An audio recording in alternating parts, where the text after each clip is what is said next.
예, 반갑습니다. 다시 한번 인사드리겠습니다. 조대한 변호사입니다. 이 과목들은 보면 우리가 한국에서 옛날 기본 6법 뭐 이렇게 얘기를 했잖아요. 그죠? 헌법, 민법, 뭐 상법, 뭐 민사소송, 형사소송, 행정법 이랬는데 기본적으로 이제 행정법이라는 거는 없어요. 그런데 여기 이제 미국법에서는 헌법에 이게 대부분 녹여나 있고 우리나라도 똑같습니다.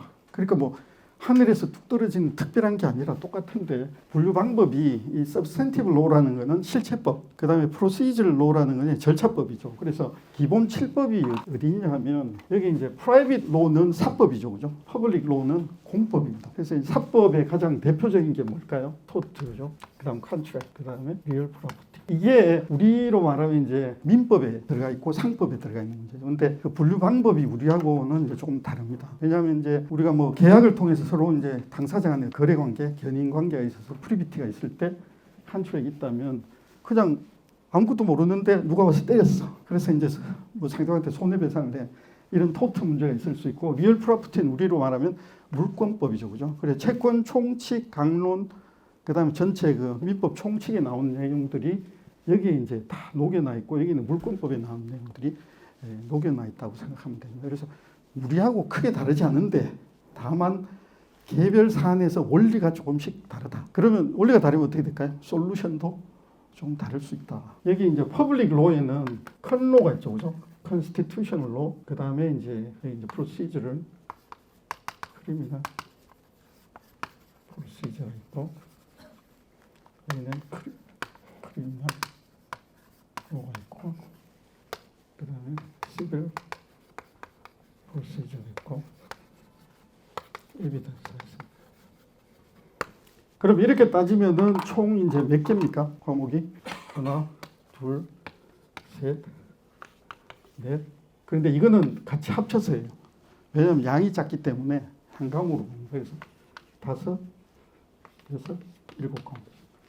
총이 이제 7과목. 이게 이제 공통 그 옛날에 말하는 그 기본 육법 전서가 이제 공통으로 보게 돼 있다. 이렇게 생각하면 다른 게 하나도 없어요. 한국법이랑. 다만 이제 에비던스라는 과목이 왜 있냐 이런 이제 궁금증이 생기잖아요. 그거는 재판 절차의 차이 때문에 발생하는 겁니다.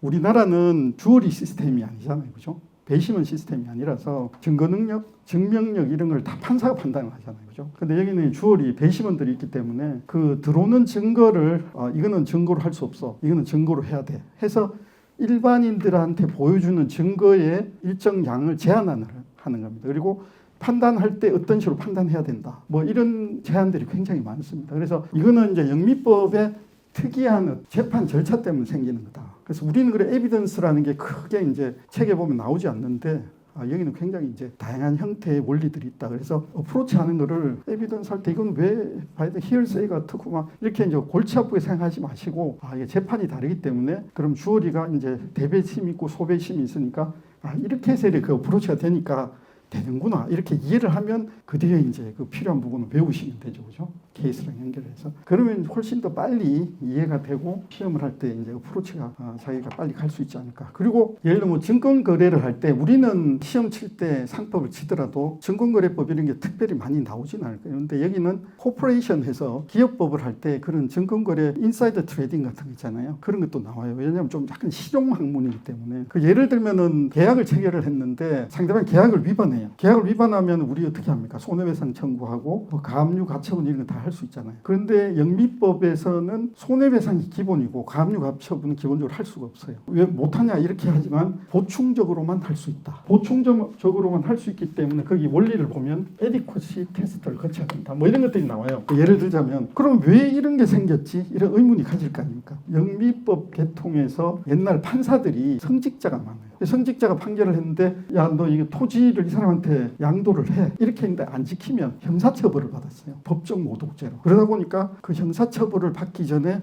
그냥 갑자기 가처분 가압류 이런 걸 해버리면 안 되잖아요. 그죠? 그러니까 손해배상을 먼저 하고 안 되면 보충적으로 진짜 적정성이 있을 경우에만 프로비저널 어태치먼트나 이런 걸 할 수 있다. 뭐 이런 식으로 역사적으로 발전을 해온 거예요. 그래서 우리는 이제 대륙법을 쓰고 있기 때문에 그냥 보충성이 없이 양자가 동일하게 이렇게 진행을 할 수가 있잖아요. 그죠? 그래서 역사적인 거를 알면은 왜 이렇게 보충성이 있고 에디퍼스 테스트를 답안지에 적어줘야 되냐 안 적어줘야 되느냐 이런 혼란이 안 생긴다는 거죠. 역사적인 이해가 돼 있으면. 그래서 단순히 막 한두 개 그냥 암기해서 연결 구조가 이렇게 제대로 이해가 안 되면 시간만 보내고 공부하는데 굉장히 어려움을 겪을 수 있다는 그런 걸 말씀드리는